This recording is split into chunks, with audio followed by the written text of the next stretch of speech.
그래서 전반부는 칼스바트에서 1786년 9월 3일 새벽 3시에 출발해서 뮌헨 쪽으로 내려와서 인스부르크를 지나서 브렌너보게를 지나서 티롤 알프스를 내려가서 그다음에 베로나도 지나고 비첸차도 지나고 베니스에 좀 오래 있고 그 피렌체는 로마에 가고 싶은 마음이 너무 바빠서 그 보석 같은 피렌체를 못 보고 로마에 가서 네 정말 이제 다시 태어났다 그러면서 말이 여행이지 2년이면 그냥 그 수학입니다. 본인도 그랬어요. 40 되기 전에 37살 때 떠났는데 37살 생일을 딱 지나고 떠났어요. 그러니까 40이 되기 전에 공부 좀 하겠다고 이탈리아를 갔고 가서 정말 공부 호되게 했습니다. 공부 호되게 해서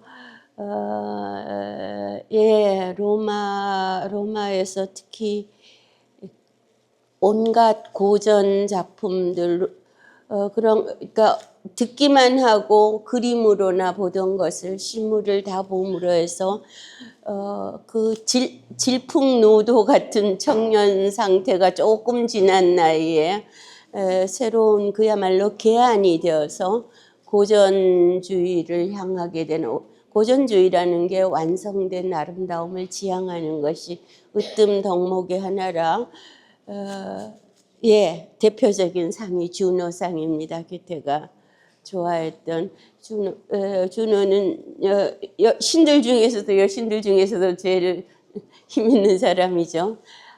저거는 석고로 뜬 것이어서 허옇게 보이는데 원상은 이렇게 정말 우윳빛 대리석이어갖고 분홍도 좀 돌고 굉장히 아름다워요.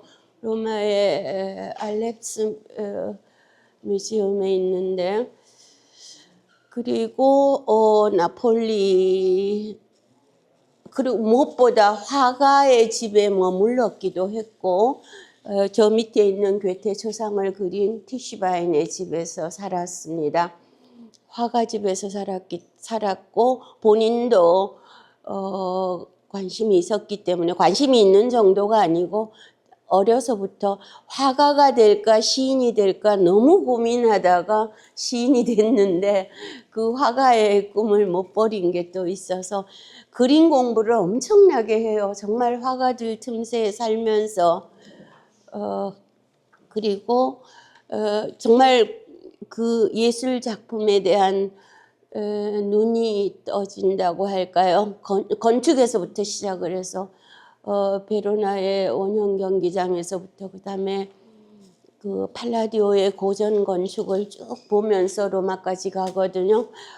로마에 가서는 또 얼마나 볼 게 고전적인 게 볼 게 많겠어요. 그래서 로마에 있다가 나폴리를 거쳐서 여기까지는 보셔도 되겠네요. 로마 저 오른쪽 편으로 내려옵니다. 왼쪽은 올라갈 때 길이고 로마에 와서 나폴리까지 가고요. 로마까지 있는 데까지 지난번에 했어요. 그래서 오늘은 나폴리를 가서 그다음에 시칠리아를 관통을 해서 다시 나폴리로 돌아와서 다시 로마로 오는 데까지요. 로마를 떠나는 날까지 그런 순서가 되겠습니다. 예.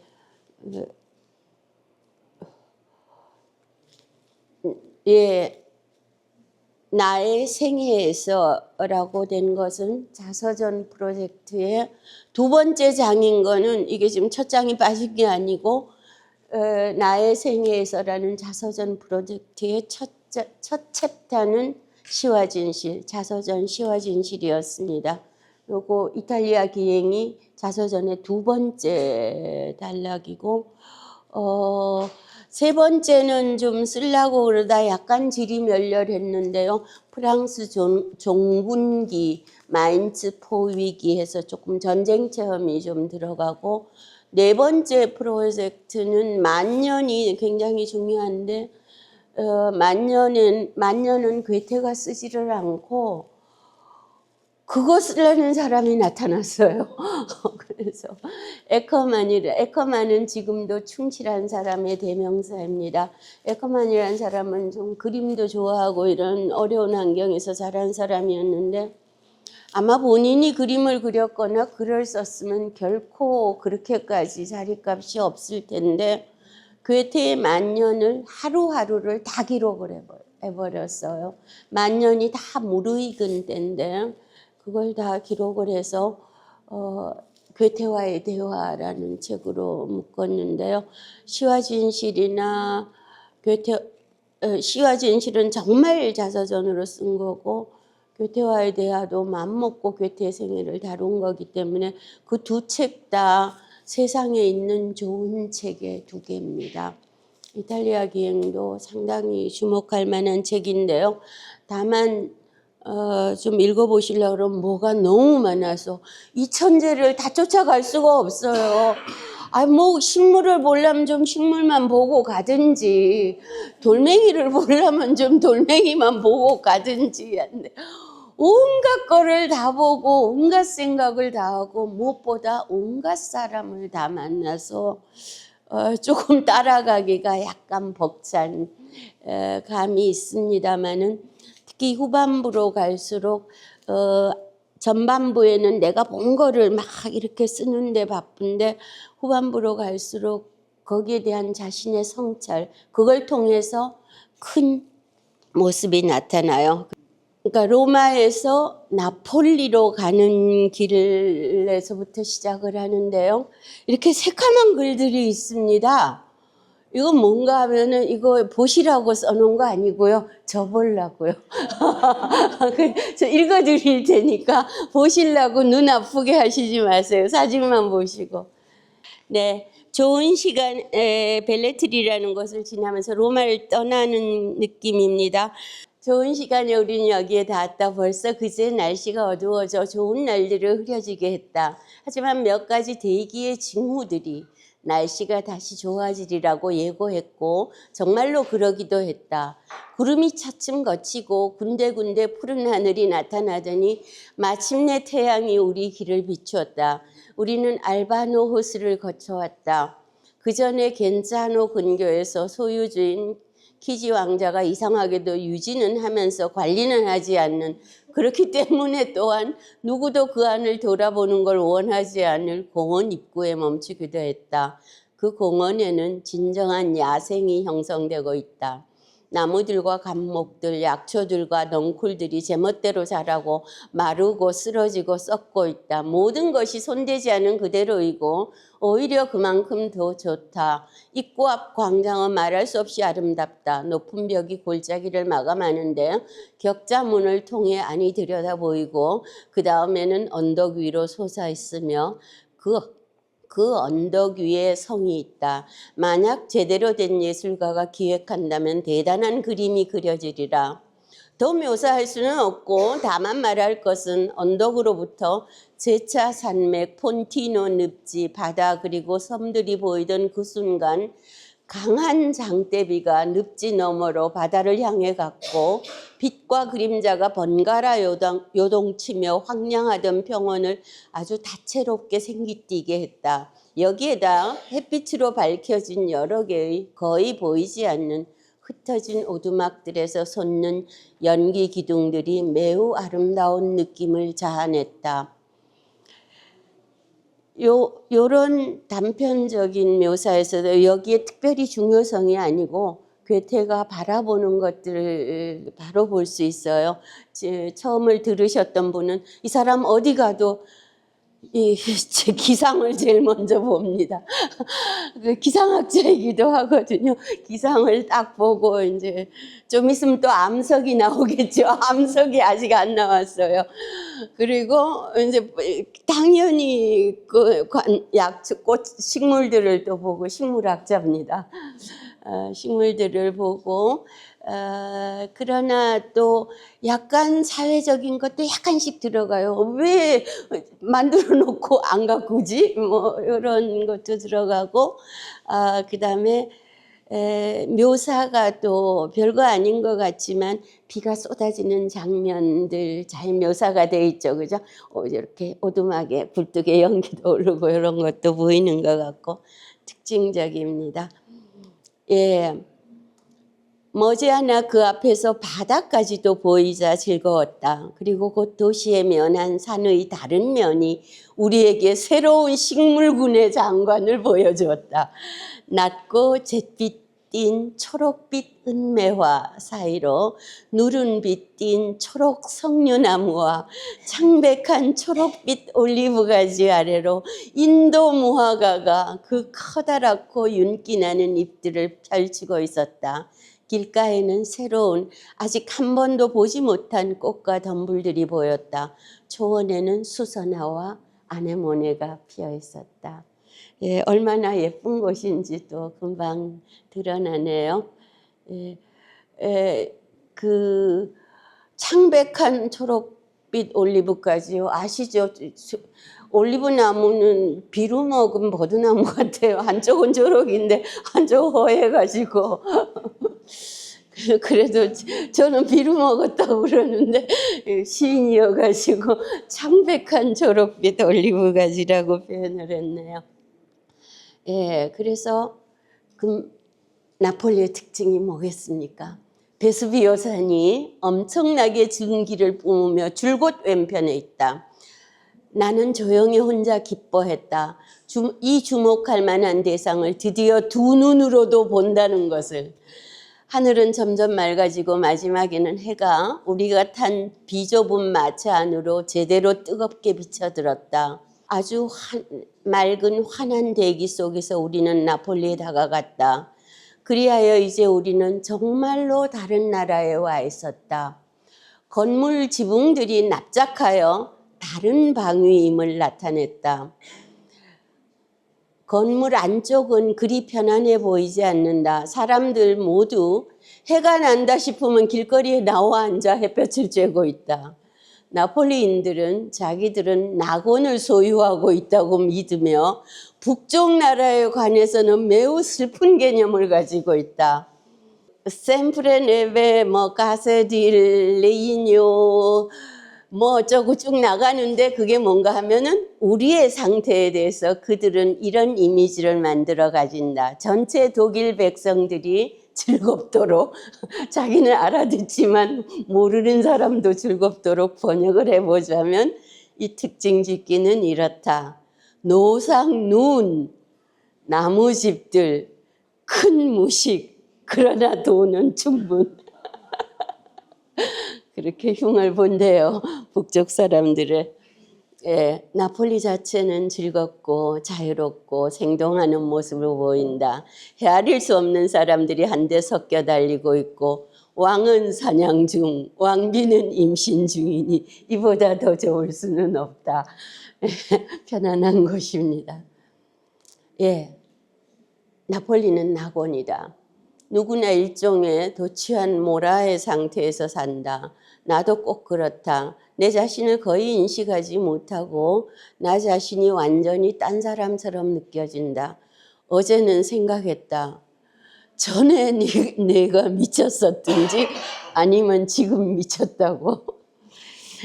이건 한참 지나서 쓴 겁니다. 조금. 예, 나폴리로 들어오면서는 작은 집들이 주목할 만했다. 단층으로 특별하게 지어졌는데 창문이 없었고 집들은 거리로 나오는 문들을 통해서만 빛이 들어왔다. 아침부터 밤까지 주민들은 집 앞에 앉아 있다. 하루의 끝에야 자기들 동굴 속으로 되돌아가기 때문이다. 도무지 낮에는 집에 붙어 있지를 않는 거죠.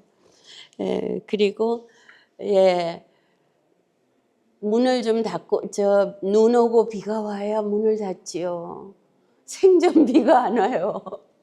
생전비가 안 와서 하수구도 잘 없고 세상에 아파트에도 베란다도 배수구가 없어요. 그냥 약간 비스듬해서 그냥 떨어지나 봐요. 도무지 비가 오지를 않으니까. 그래서 이런 것도 묘사이기도 하지만은 좀 다른 여건이 다른 데서 오는 환경의 차이 같은 것도 같이 보고요. 물론 거기 유명한 에트리아 항아리도 보고 잠깐 이런 얘기도 들어가네요.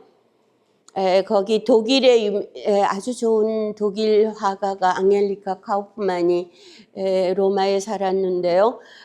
괴테를 많이 도와주고 같이 많이 그림 보러 다니고 뭐 괴테는 이피게니의 원고를 들고 갔습니다. 유일한 동반녀라고 그러면서 이피게니를 들고 갔는데 그래서 이피게니를 썼단 말이에요. 그랬더니 화가가 이피게니를 읽고 그림 한 점을 그리는 일을 벌였다. 그 생각은 매우 좋다. 그리고 그녀는 그 생각을 탁월하게 그려낼 것이다. 오레스트가 누이 이피게니와 친구, 오레스트의 절친한 친구는 이름이 필라데스입니다. 필라테스 아니고요. 필라데스입니다. 필라데스는 좋은 친구의 대명사로 쓰입니다. 이피게니에를 읽고 그림 한 점을 그리는 일을 벌였다. 근데 저 뒤에 그림입니다. 저기 오레스트가 가운데 중심에 선 사람이 오레스트고 뒤에 필라데스고 이피게니를 만나는 장면을 앙헬리카 카우프만이 괴테의 이피게니의 원고를 읽고 그렸는데 이 그림 어딘지 아세요? 저 밑에 저 그림이에요. 그 부분입니다. 예. 또 티슈바인이 그걸 저기 배경으로 집어넣어 가지고 그림을 그렸어요. 그 캠파냐 시골의 풍경하고 예. 가장 맑은 하늘 아래 가장 안전하지 못한 땅. 옆에서 맨날 화산이 터지고 있어요. 생각할 수도 없는 부유함에다 으스러지고 기쁘지 않게 폐허, 끓는 물, 유황 냄새가 풀풀 나는 구덩이들, 산식물을 죽이는 화산재 뒤덮인 산, 민둥이고 꺼림칙한 공간들, 그리고 그래도 마지막에는 늘 그 어디든 할 수만 있다면 뿌리 내리려 풍성한 식물들이 자라고 있다. 모든 죽은 것 너머로 솟으며 호수와 개울 주변을 빙 둘러 자라고 있다.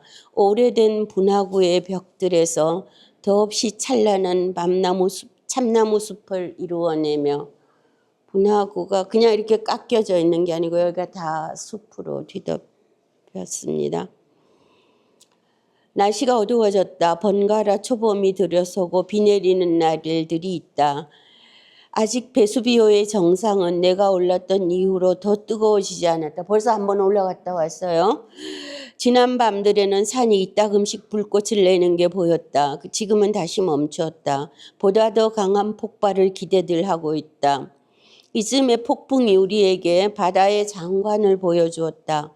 파도를 그 기품 있는 방식과 모습으로 연구할 수 있었기 때문이다.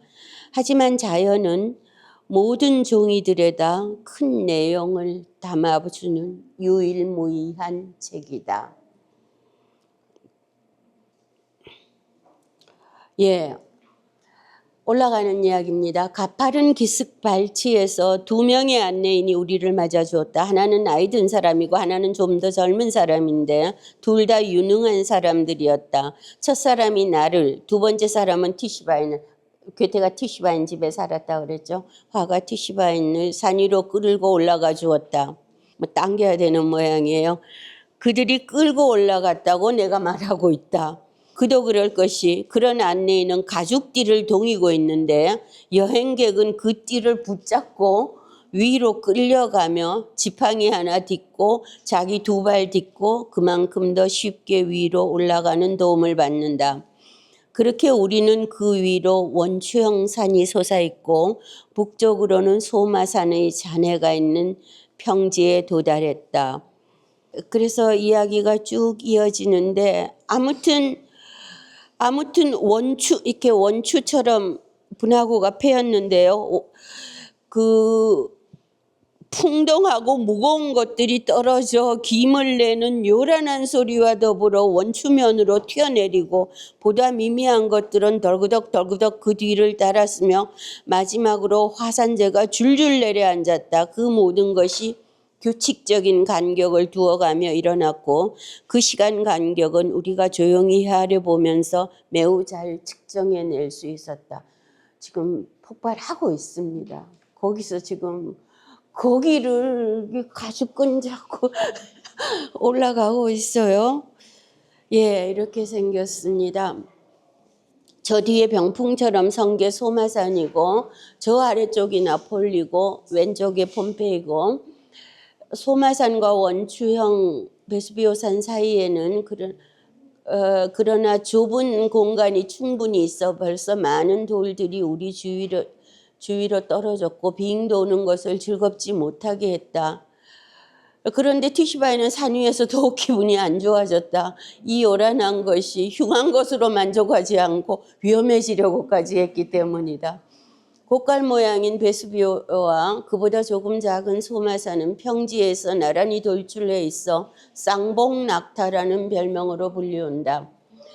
저기 그 분화구 위쪽으로 약간 하얀 줄이 이렇게 있죠. 분화구 삥 둘러서 저기까지 걸어 다닐 수 있어요. 지금도. 그런데 그때 예, 이거 계속 분화할 때 갔는데요. 예. 저는 저 나무가 끝나는 데까지 갔는데 미리 인터넷으로 예약을 못해서 쫓겨나서 저희는 못 갔어요. 그러나 전적으로 현재의 위험에는 무언가 매력적인 것이 있었고 거기에 맞서라고 인간 속의 저항 정신을 요청하기에 나는 생각했다. 두 폭발 사이 시간에 원추형의 산을 올라 두 번 폭발하는 사이에 베수비오 산을 올라 분화구에 이르는 게 그리고 이 시간 안에 돌아올 수 있는 게 가능할 게 틀림없다고. 이에 대해 나는 안내인들과 소마산의 절벽 바위 아래서 자문을 구했고 거기서 우리는 안전한 곳에 진을 치고 가져온 음식으로 원기를 냈다. 보다 젊은 안내인이 그 과감한 짓을 나와 더불어 하며 버텨내 보겠다고 용기를 냈다. 우리는 모자 속 머리 위를 아마포와 비단천으로 채우고 떨어지잖아요. 그러니까 여기 천을 채우고 준비하고 일어섰다. 둘 다 지팡이를 손에 들고 나는 그의 허리띠를 잡고 작은 돌들이 여전히 우리 주위에서 덜그덕거렸다. 화산재가 여전히 줄줄 흐르고 있었다. 건장한 청년이 벌써 이글거리는 굴러오는 것 너머로 나를 낳고 챘을 때는 그러니까 이글거리는 굴러오는 것 뭐겠어요? 용암이죠.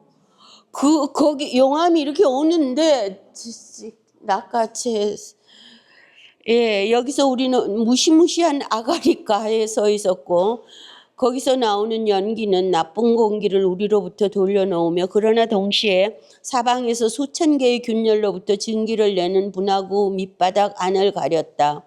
솟는 연기 사이로 잠깐 공간이 하나 생기면 그 사이로 여기저기 터진 암벽들이 보였다.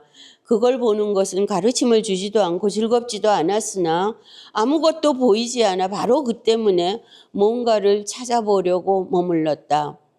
조용한 헤아림은 놓쳤다. 무시무시한 심연 앞 매우 날카로운 가장자리에 매우 날카로운 가장자리에 우리는 서 있었다. 갑자기 천둥이 울리며 무서운 더미가 우리 곁을 날아 지나갔다. 더미가 날아 지나갔대요. 저도 모르게 우리는 몸을 숙였다. 마치 쏟아져 내리는 덩이 앞에서 자신을 구하기라도 한 것처럼 보다 작은 돌들이 벌써 덜덜거렸다 하여 우리는 우리가 또다시 휴지기를 앞두고 있다는 건 생각하지도 않고 위험을 극복한 것만 즐거워서 아직도 줄줄 흐르는 화산재와 함께 원추형에 발치러 왔다. 모자와 어깨에는 화산재가 잔뜩 내려앉은 채로. 이게 다가 아닙니다. 이곳에 여러 배 되는 많은 기록이 있는데요. 참을게요. 유사해요. 가까스로 살아남는데 나폴레옹이 갖고 저기를 3번을 올라가요. 정말 대단한 탐구심인데 근본적으로 탐구심이 엄청난 사람입니다. 그건 유명한 얘기인데 그러나 지구가 어떻게 생성되었는가 이런 생성론에 대한 논의가 18세기에 많이 있었는데 그러느라고 고대 그리스의 수성론을 주장한 탈레스도 불려오고 화성론을 주장한 아낙사고라스도 불려오는 정도가 아니고 괴테 파우스트의 등장까지 합니다. 그런데 괴테는 수성론자였거든요. 그런데도 화산을 이렇게 자세히가 지금 세 발에 핍니다. 긴 대로 제가 안 해서 그렇게 탐구를 했어요. 네, 그다음에 베스비오스 하면 당연히 폼페이가 생각나는데 지금 폼페이에서는 누구나 그것이 협소하고 작아 이상한 생각이 든다. 바로 그리고 곁에서 포석으로 뒤덮였는데도 좁은 길들, 창문 없는 작은 집들, 마당으로부터 열린 회랑으로부터 방들은 오직 출입문을 통해서만 빛을 받는다. 다른 집들도 이랬잖아요. 근데 왜 작고 협소하고 작아 이상한 생각이 든다고 그랬어요. 왜 그러냐 하면 이때 폼페이가 아직 발굴이 별로 안 됐거든요. 조금밖에 발굴이 안 돼서 오늘날 폼페이는 어마어마하게 발굴이 대도시가 살아있지는 않지만 대도시가 됐는데요. 그래도 이것저것 쓰고 처음에는 비처럼 쏟아진 돌과 화산재에 덮였고 그 다음에는 잦은 도굴로 약탈당한 도시의 지금의 완전히 황폐화된 상태가 그래도 한민족 전체가 가진 예술흥, 그림 흥을 가리킨다. 예, 지금 편린으로 남아있는 것들만도 어마어마합니다. 정말 예술을 사랑했고 삶을 사랑했던 사람들의 도시라는 게 그대로 보일 만큼 남아있는 것만으로도요. 그래서 그 다음에 바로 추론을 합니다. 지금은 정설로 돼 있습니다만은 이곳이 베수비오 화산으로부터 떨어진 거리를 생각해 보면 뒤덮는 용암 더미가 폭발의 힘으로도 돌풍의 힘으로도 여기까지 밀려올 수는 없고 한 30분 가는 것 같아요. 그보다는 이 돌들과 재는 한동안 구름처럼 공중을 떠돌다가 마침내 이 불운한 곳에 내려앉았다고 상상을 해야만 한다. 지금은 정설이죠. 화산재 때문에 사람들이 죽은 건데 아무튼 그것만 보고도 이렇게 추론을 하네요. 폼페이는 그런데 우리는 폼페이는 지금 잘 알고 헤라클라눔은 잘 모르는데요. 당시에는 거꾸로였어요. 헤라클라눔은 요즘 이탈리아어로는 에르꼴라노인데 어떻게 되는가 하면 도시가 이렇게 해변 바다가 있고 도시가 이렇게 올라와서 여기에 도시가 있어요. 이 비탈면 속에 깊은 곳에 도시 하나가 깔아앉아 있는 거예요. 그대로. 네. 그러니까 그대로 깔아앉아 있어. 여기 싹 덮여 있고 여기에 도시가 그런 식으로 돼 있는데 그래서 헤라클레스 신전이 있었죠. 그래서 헤라클레스에서 발굴된 수집품을 보는 것은 더 미루면 안 된다. 베수비오 화산 발치에 놓인 저 고대 도시는 용암에 뒤덮이고 이어지는 화산 폭발들로 용암은 높이 쌓였다. 폼페이는 더 멀어서 화산재인데 이거는 바로 뒤덮여서 그리하여 건물들이 지금은 60피트 지하에 놓여 있다. 우물 하나를 파다가 널쩍한 대리석 바닥을 마주치게 되어 발견되었다. 그 발굴이 독일 산악인들에 의해서 제대로 계획적으로 이루어지지 않는 것이 참으로 통탄스럽다. 독일인들이 발굴을 했으면 잘했을 텐데요. 후에 분명 불굴꾼들이 더 해집어 많은 고귀한 고대 유품들이 유실될 것이기 때문이다. 60계단을 구덩이 속으로 내려간다. 거기서 예전에는 트인 하늘 밑에 섰던 극장을 횃불을 들고 바라보며 놀라고 무슨 모든 것이 거기서 발견되고 올려졌는지 설명을 듣는다. 예. 그래서 이 3번씩이나 올라가면서 베스비오 화산 산출물들도 이제는 잘 연구했다. 하지만 맥락 속에서 보면 모든 것이 다르다. 나는 아마도 나의 남은 삶을 관찰에다 돌려야 할 것 같다. 분명 인간의 지식을 증진시키지만 이것을 찾아내리라. 나의 식물학 인식이 계속 나아가고 있다고 헤르더에게 알려주시길. 헤르더는 바이마르에 앉아있는 친구입니다. 그것은 언제나 원칙 같지만 그것을 철저히 수행하자면 한 생애가 필요하다. 어쩌면 내가 핵심선까지는 그릴 수 있을 것이다.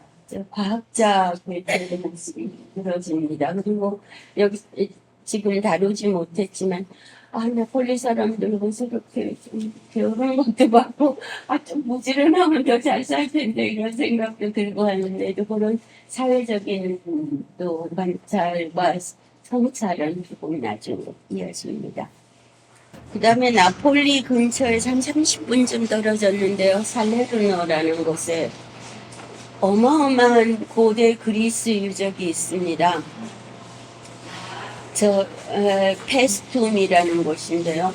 그리스에도 신전이 저렇게 온전한 거는 잘 없습니다. 완전히 여기도 바닷가에 닿는 거기는 평지에 신전들이 폐허도 있고 집들도 있는데 이게 평지에 서 있는 거 보면 예전에 신전은 높은 데 있었을 텐데 밑에는 다 묻힌 모양이에요. 이것만 두드러져 서 있는데 저렇게 완전한 신전을 처음 봤어요, 저도. 그래서 저 규모가 어느 정도 되는가 하면요. 밑에 단이 한 2개쯤 있죠. 제가 거기까지밖에 안 해요. 거기까지밖에 안 해요. 참만 시원찮네요.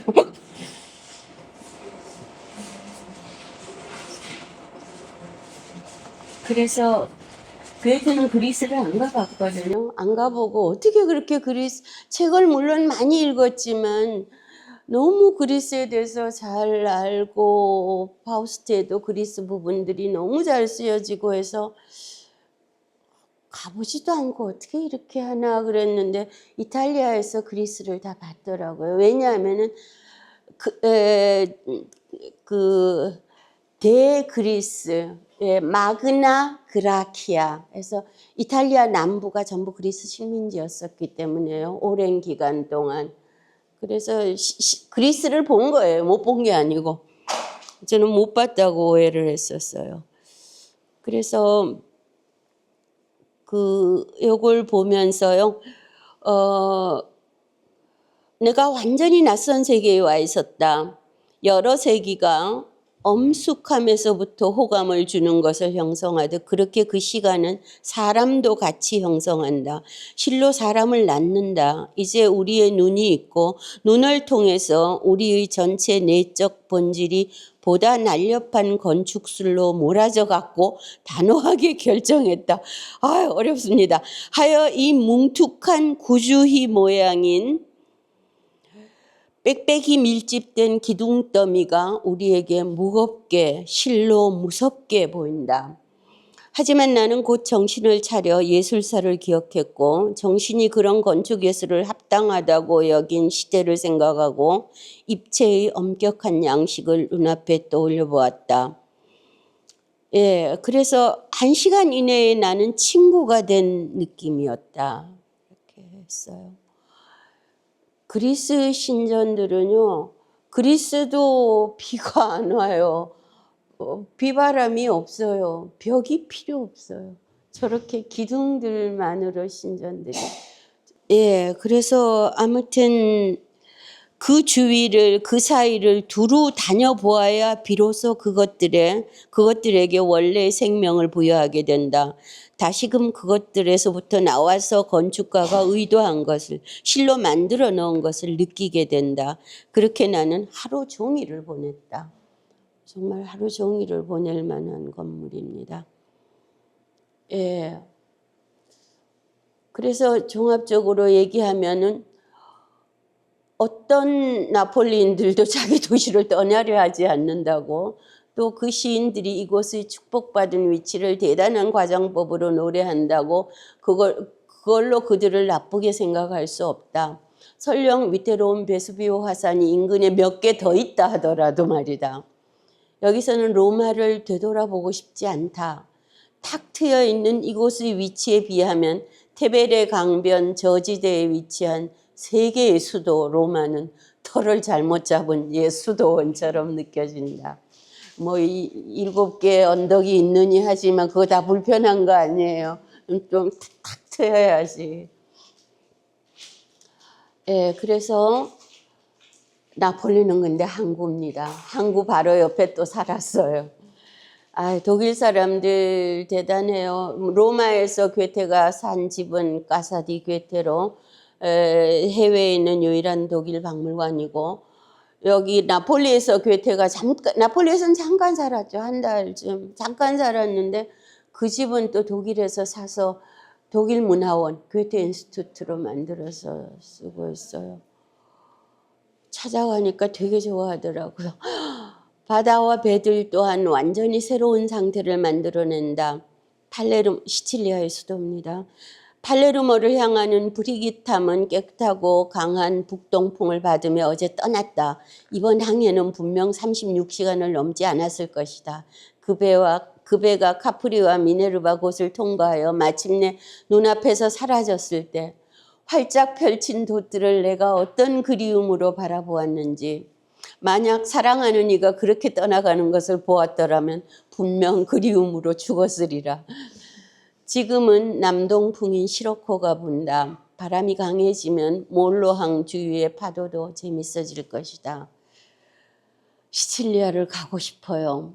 시칠리아는 정말 우리는 섬은 섬 상황만 생각하는데 지중해의 관문이라고도 할 수 있어요. 온갖 데가 다 가까워.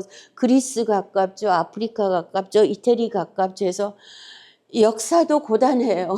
한니발이 쳐들어오고 로마가 쳐들어오고 그 그리스가 오고 뭐 맨날 그렇긴 한데 아무튼 굉장히 중요한 곳입니다. 시칠리아는.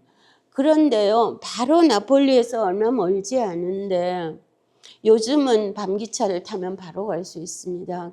비행기야 뭐 한 2시간이면 되고. 그런데 지금 괴테가 너무 고민해요. 36시간을 넘기지 않았을 것이다 하잖아요. 최상의 상태에서 36시간. 배를 지금 출렁출렁한 동력배가 아니고 바람 따라서 돛을 달고 가는 배를 36시간을 탄다고 생각을 해보세요. 그래서 너무 고민을 해요. 정말 여긴 너무 먼 곳이어서 이탈리아 여행도 친구들이 말릴까 봐 새벽 3시에 몰래 떠났는데 여기까지 가면 정말 집에서 걱정이 너무 심할 것 같고, 본인도 이탈리아에 와서 바다를 처음 봤거든요. 베니스에서. 뭔가 약간의 두려움도 없지 않았을 것 같은데 괴테가 가만히 있겠어요. 떠나시오. 떠나는데 친구한테 쓰네요. 이 편지는 내일 여기서부터 그대들에게로 간다. 29일 목요일에는 내가 코르베트선을 타고 드디어 팔레르모로 간다. 코르베트선은 내가 잘 몰라서 지난번 편지에서 쾌속범선 프리기탐으로 급을 올려놓았었다. 더 느린 거 타고 가야 돼. 나흘이 걸렸습니다. 배만 타고. 뱃멀미 심해가지고 그냥 가만 누워가지고 나흘을 가는데요. 예, 시칠리아입니다. 저거 자석입니다. 하도 잘 만들어가지고. 지도로 보면 이렇습니다. 이렇게 지금 가게 되는데요. 지난번 전기 노선이 출발 때처럼 순풍인 신선한 북동풍이 불어오지 않고 유감스럽게도 반대편에서 미지근한 남서풍이 불어왔다. 가장 방해가 되는 바람이 불어왔다는 거죠.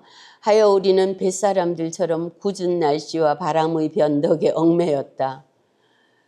예, 초조하게 물가인가 하면 커피점에서 아침을 보내다가 정오에 마침내 배에 올랐고 더없이 좋은 날씨에 장관을 즐겼다. 해가 환했는데도 대기에는 습기가 많아 소렌토에 그늘 드리워진 암벽들은 가장 아름다운 푸른빛이었다. 해질녘에야 배가 아주 천천히, 아침부터 기다렸어요. 아주 천천히 움직이기 시작했는데 맞바람이 우리를 포실리포 항구입니다. 그 튀어나온 곳을 향해 우리를 밀었다. 밤새 배는 계속 갔다. 미국서 건조된 배인데 빠른 돛이 달렸고 내부에는 작은 선실들과 누울 곳이 설비되어 있었다. 동승객들은 점잖고 쾌활했다. 오페라 가수들과 무용수들로 팔레르모로 가는 중이다. 뭐 그렇게 편안하게 얘기를 했는데요.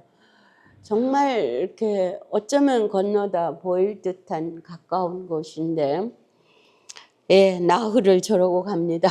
가도. 네, 그래서 동이 틀면 아직도 지금 못 벗어나서요. 이스키아 섬과 카프리스 단 여기 나폴리 앞에 있는 것들입니다. 소렌토만 있지 않습니다.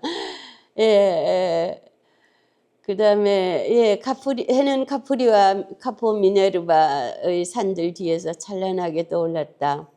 크리프는 화가 친구를 하나 같이 갔어요.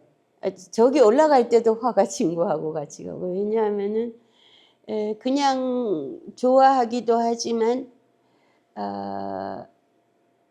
카메라가 없던 시절이잖아요. 조금 잘 그려놔야죠. 크니프는 부지런히 해안과 섬들 그리고 다양한 광경들을 스케치하였다. 항해가 느려서 화가인 그의 노고에 도움이 된다. 장점을 찾아보려고 애를 쓰네요. 바람이 약하거나 절반 부는 상태로 우리는 우리의 길을 계속 갔다. 오후 4시쯤에는 지금 그 다음 날이잖아요. 오후 4시가 됐는데 아직도 그때까지 베스비오가 계속 보인 거예요. 오후 4시쯤에는 베스비오가 우리 눈에서 사라졌다. 예. 그랬는데 이제 뭐 뱃멀미가 엄습을 해서 선실로 돌아가 수평으로 반듯하게 들어누웠고 빵과 붉은 포도주 외에는 다른 모든 음식과 음료를 먹지 않았고 편안했다. 외부 세계로부터 차단이 되어서 내면 세계가 지배하게 두었다. 느린 항해가 예상되는 만큼 자신에게 더 의미 있는 즐거움이 되도록 엄격한 과제 한 가지를 부여하기로 한다. 온갖 종이들 중에서 아직 산문으로 쓰여 있는 타소의 첫 2막만 바다를 건널 때 보려고 가져왔다. 산문을 운문으로 옮기는 건 대단한 작업입니다. 전부 운을 맞춰야 되잖아요. 타소는 예술가, 괴테가 만들어낸 극중 인물 중에 괴테하고 가장 닮은 인물일 텐데, 그러니까 이탈리아로 올 때는 이피게니를 동행하고 시칠리아에 갈 때는 타소를 그래도 욕심내지 않고 첫 2막만 가지고 바다를 건널 때 보려고 가지고 온 거죠. 예, 어찌됐건 이탈리아 서해안을 우리가 똑똑하게 보았고 한 무리의 돌고래가 배 앞부분의 양편에서 배를 동행하며 우리를 앞서 달렸다. 돌고래들이 속속들이 빛나는 투명한 파도에 덮여 헤엄쳐 가는가 하면 등 지느러미와 지느러미 깃, 초록빛 황금빛으로 어른거리는 옆구리를 드러내며 파도 위로 튀며 움직이는 것을 보는 건 흥겨웠다. 오로지 수평선에만 쌓여 있는 상황에 처음 처해봤어요. 사방이 완전히 물인 거죠. 다른 아무것도 없이. 예, 계속 이러고 오는 거죠. 온천지가 파래요. 예, 드디어 갓난 신고 끝에 오후 3시에 항구에 닿았고 거기서는 지극히 기쁜 모습이 우리를 마주해왔다. 나는 완전히 회복되어 아주 큰 즐거움을 느꼈다. 도시는 북향으로, 저 팔라디오마가 북쪽에 있으니까 북향이 되죠. 북쪽 바다에서 들어가니까 높은 산 발치에 놓여 있다. 산 위에는 낮 시간에 맞게 태양이 높은 곳에서 내리비치고 있다. 모든 건물들의 뚜렷하게 그림자진 면들이 반사광으로 밝혀져 우리를 바라본다. 해가 이렇게 비치니까 건물이 바다 쪽은 어두운데 바다에 비친 빛이 이렇게 오른편에는 펠레그리노산 완벽한 빛 속에서 고운 모습들, 왼쪽으로는 만과 곶과 갑이 있는 길게 뻗은 해변, 더없이 아름다운 효과를 내는 것은 고운 나무들의 연초록 빛깔이었다. 뒤에서부터 빛을 받는 나무들의 우듬지들이, 이파리 부분이 마치 식물로 이루어진 거대한 반딧불 덩어리처럼 어두운 건물 앞에서 이리저리 물결치는 모습이었다. 맑은 운무, 아지랑이 아직도 결정을 못하고 있습니다. 가 모든 그림자를 푸르스름하게 만든다. 예. 우리는 서둘러 해변으로 가는 대신 사람들이 우리를 몰아낼 때까지 가판 위에 머물렀다. 대체 어디에서 이런 입지와 이런 순간을 곧 다시 만나기를 바라랴. 이렇게 팔레르모를 만납니다. 예, 그러니까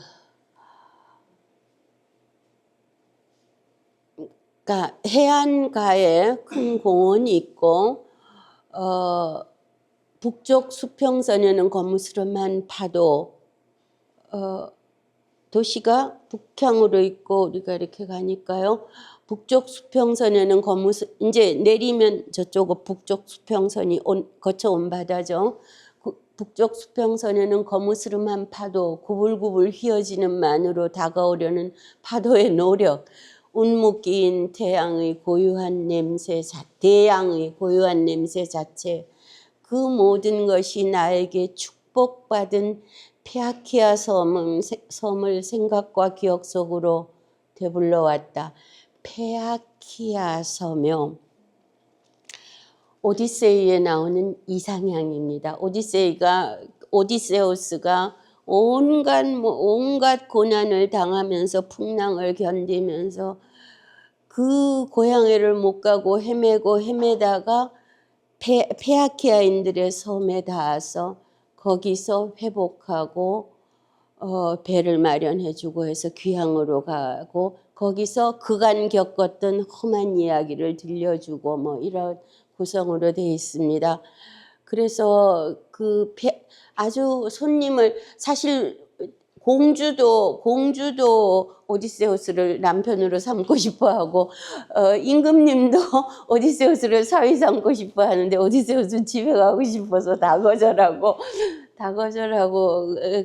그러는데도 너무나 후대를 해서 손님들을 후대하는 곳에서 저 오디세이의 페아키아 섬의 묘사는 서구문학 최초의 유토피아의 묘사로 일컬어집니다. 참 아름답습니다.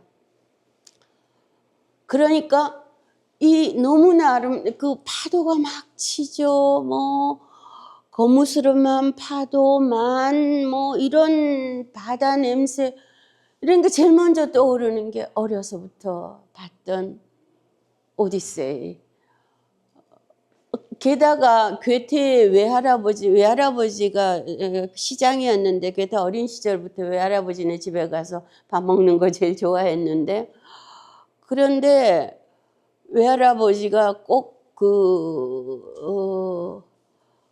저기 오디세이에 나오는 사람처럼 묘사가 돼요. 본인이 묘사할 때 오디세이에 나온 저기 왕처럼 알케노우스 왕처럼 묘사가 돼요. 그래서 정원을 예쁘게 가꾸고 사람들을 좋아하고 그러면 기억에 불러왔으면요. 아, 여기 참 오디세이 무대 같구나 하는 게 제 수준이죠. 뭐 어떻게 하나 보세요. 나는 즉시 호메로스 한 권을 사러 서둘러 갔다. 시칠리아에 독일어가 있겠어요? 이탈리아어 잘했어요. 아니면 라틴어겠죠. 서둘러 가서 서둘러 갔다. 왜냐하면은 크게 기운나게 하는 저 노래를 읽어주고 즉석에서 번역하며 크니프에게 낭독해 주려고요. 혼자 그거 아는 게 아까워서 이거 좀 나누고 싶어가지고 얼른 달려가서 오디세이를 사옵니다. 저도 오디세이를 들고 갔었는데 유일한 책으로 들고 갔었는데 아프면서도 정말 잘 읽었어요. 완전히 실감이 나더라고요. 거기서 읽으니까 현장인 것 같아서. 오디세이에 그보다 더 좋은 무대는 없을 것 같아요. 험한 해안도 있고 아름다운 곳도 있고 해서. 예, 또 이제 드디어 본색이 나옵니다.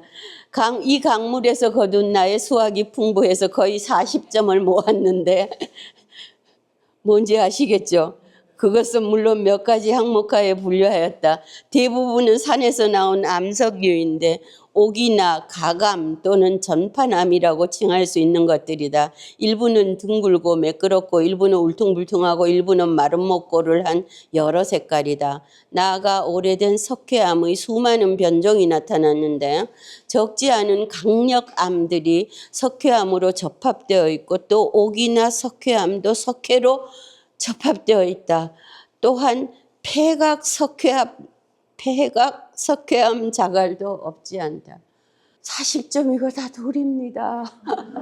맨날 도랑 끌고 가겠다고 다짐하면서 맨날 끌고 와요. 예. 그다음에 이제 가게 물건을 사려고 갔는데 이게 정치가 교체가 나옵니다. 베니스에서는 봤더니 그 좋은데 쓰레기를 잘 안 치워가지고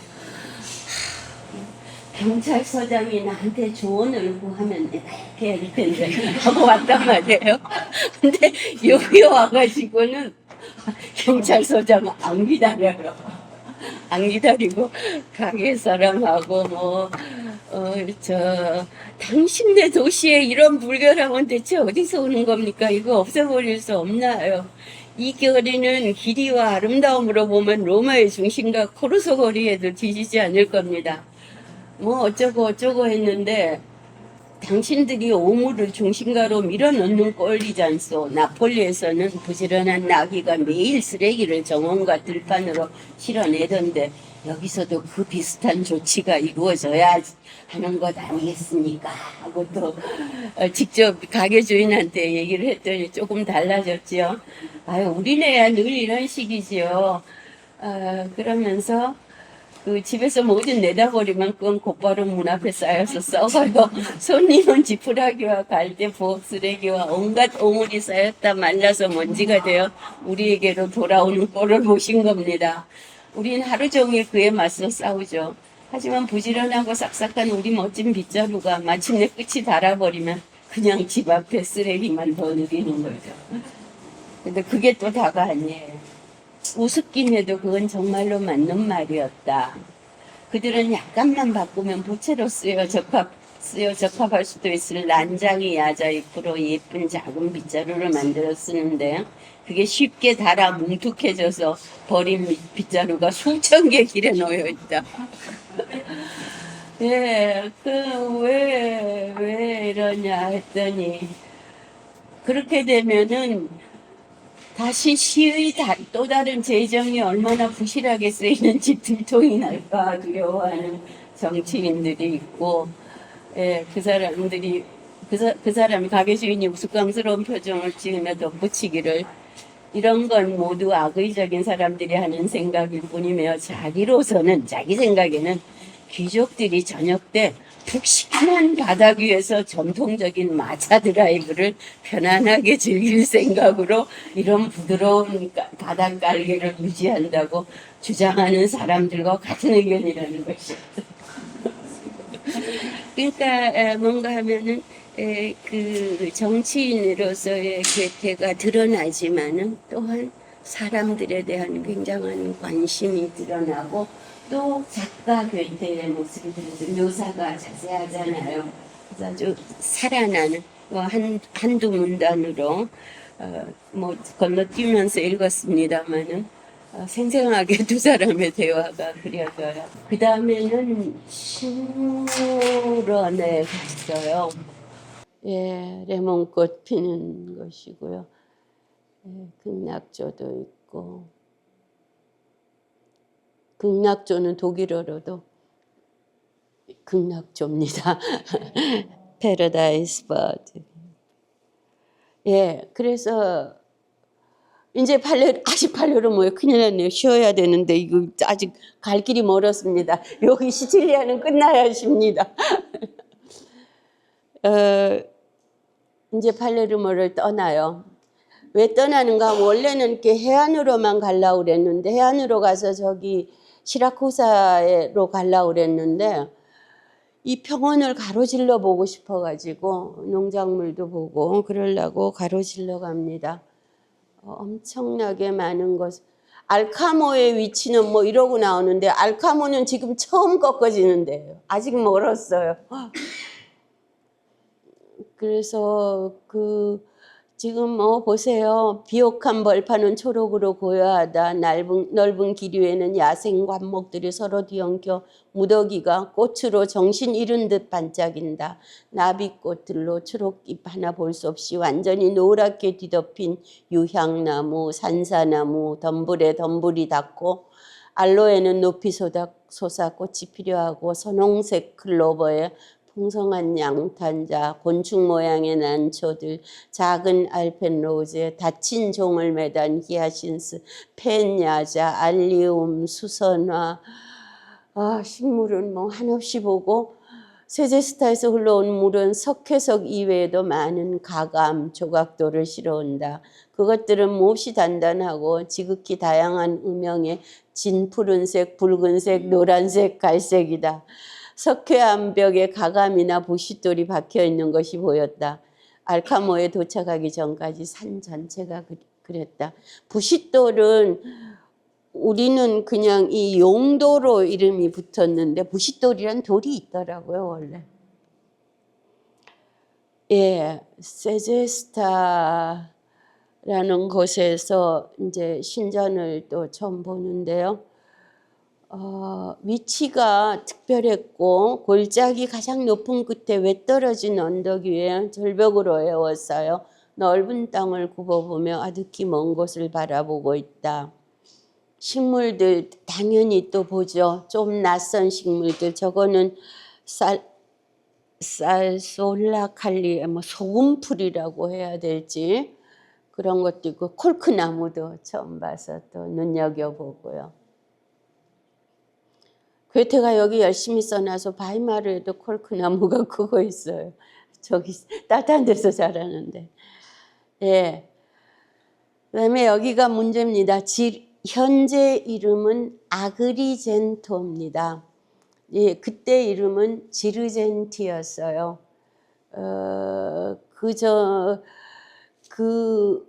왜냐하면은 이게 자꾸 식민지가 바뀌어가지고요.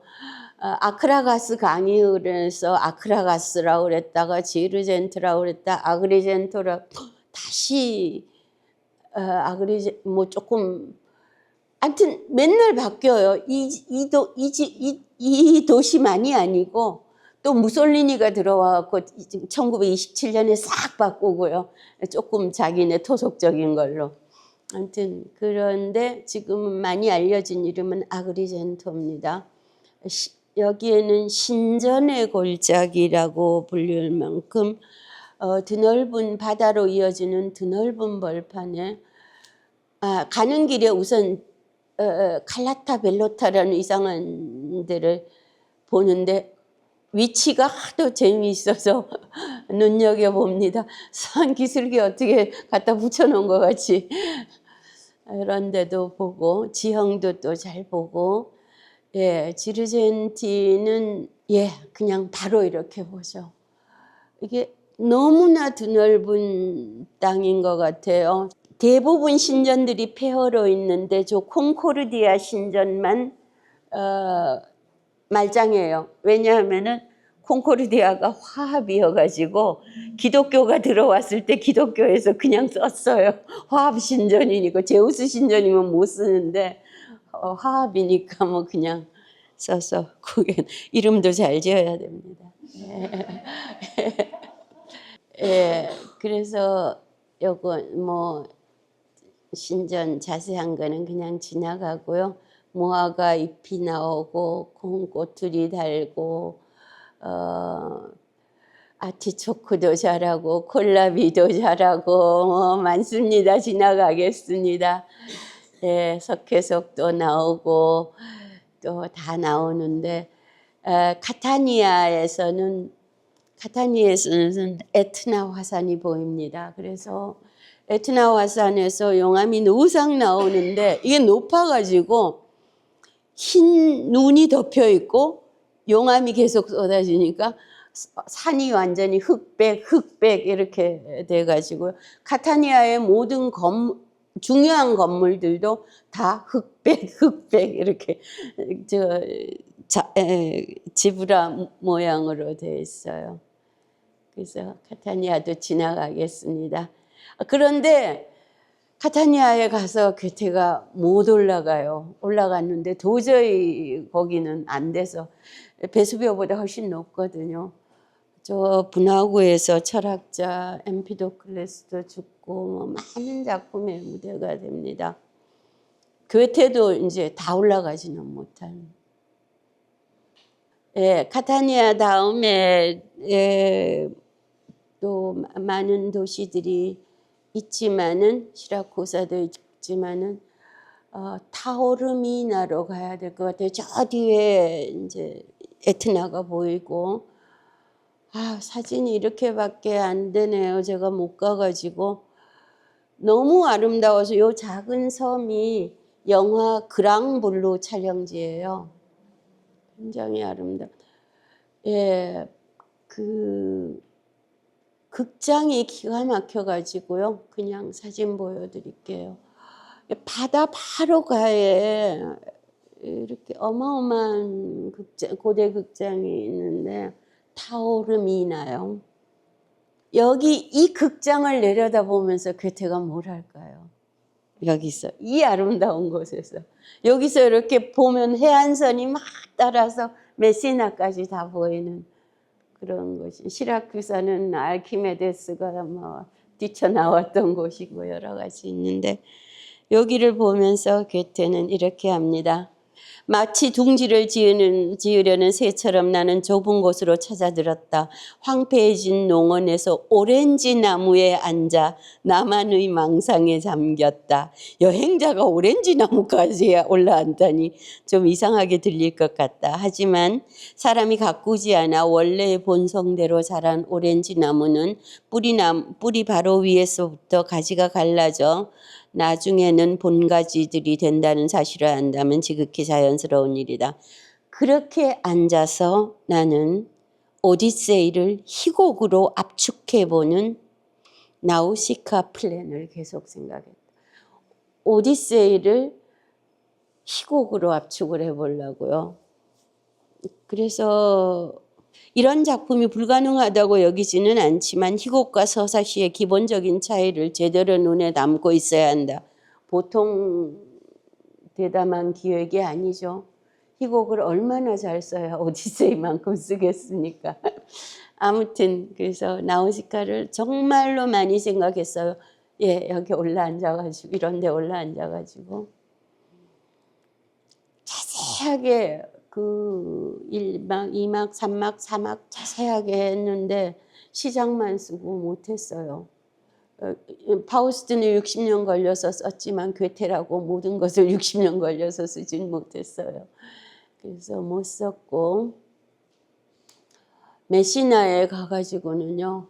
제가 저기 메시나라고 써놓은 게 1783년요. 그러니까 괴테가 도착하기 4년 전에 화산 폭발로 메시나가 거의 완전히 메모리됐어요. 에트나 폭발로.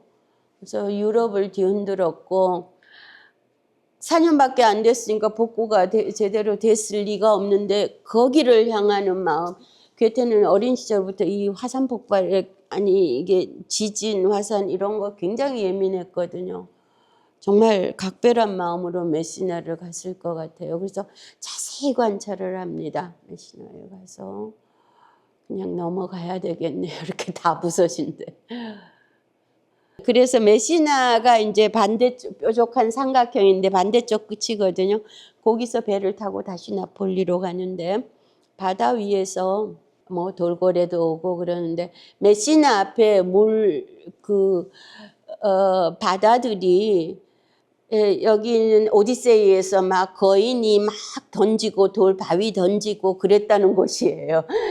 너무나 그런 게 맞는 뭐 책에서 억지로 찍었습니다만은. 그리고 유명한 그 카립디스와 스킬라 사이라는 유럽어 수거요. 카립디스와 스킬라 사이, 진퇴양난이라는 수거요.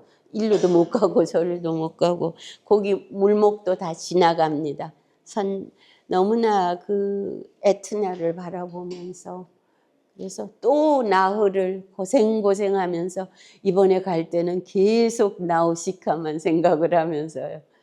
그래서 갑니다.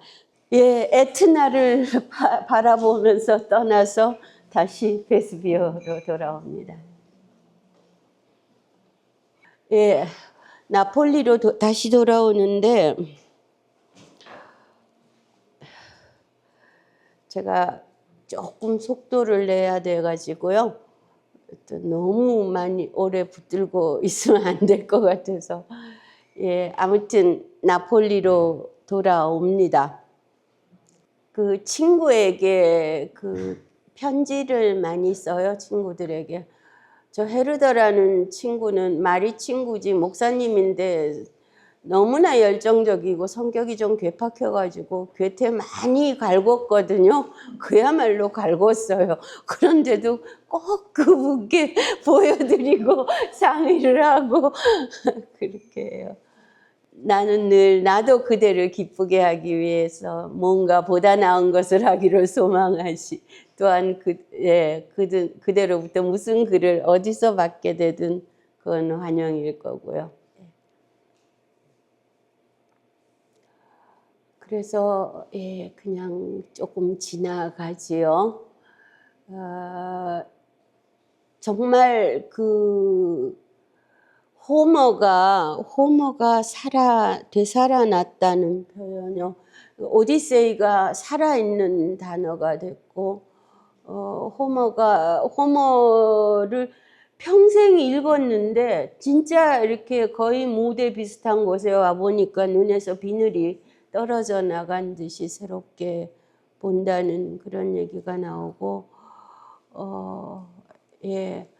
그다음에 그 식물들도 관찰이 이제 처음에 어떤 원형이 있지 않을까 생각했는데 그러면서 괴테의 식물론의 핵심은 이제 식물의 기본은 잎이다 이렇게 해서 잎이 씨앗 속에 들었다가 다시 나와서 펼쳐지고 또 오므러들었다가 펼쳐지고 오므러졌다 펼쳐지고 한껏 펼쳐지는 게 꽃이고 한껏 오므러든 게 열매다 뭐 이런 얘기인데요.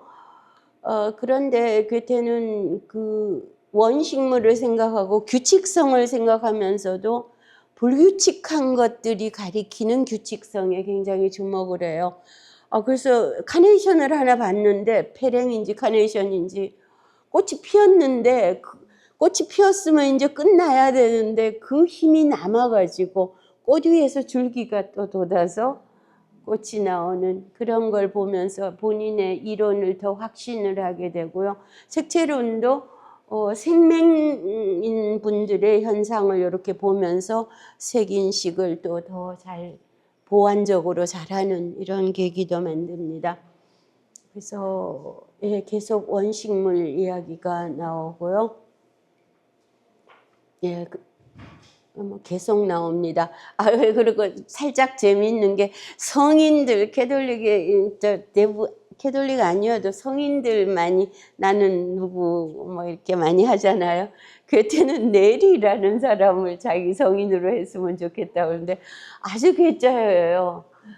로마 교황청 그 캐톨릭의 핵심에서 루터 같은 사람인데 그러니까 개혁은 따로 이렇게 커뮤니티를 만들어서 개혁적으로 잘했는데 그렇다고 루터처럼 완전 반기를 들어갖고 새로 만드는 게 아니고 나중에 교황 측에서 회의를 해서 높은 자리를 주니까 거기 가서 또 잘해서 개혁을 하면서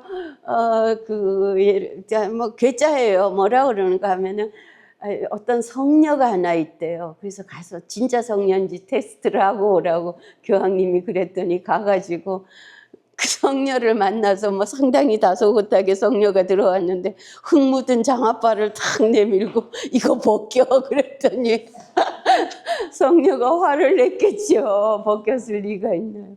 그래갖고 네가 무슨 성녀냐? 아니다.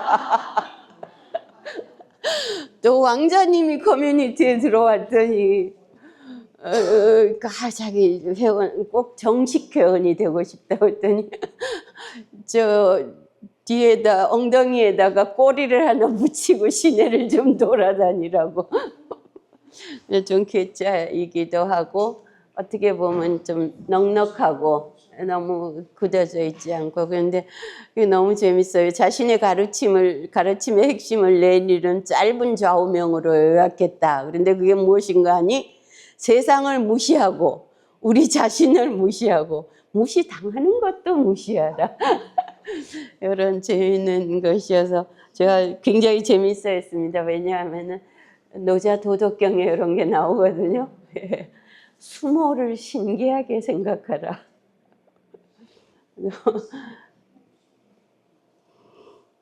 예, 아무튼 예, 또 친구 책이 올 생각하니까 기쁘고 그러는데 예, 이 사람은 목사님이니까 휴머니티 뭔가 좋은 세계를 자꾸 그리는데 자기는 나도 휴머니티가 마침내 승리하게 되리라는 것이 참이라고 여긴다.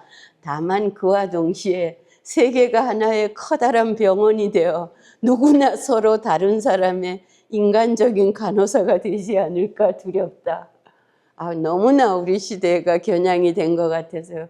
왜 이렇게 힐링해요? 조용히 병원 가시.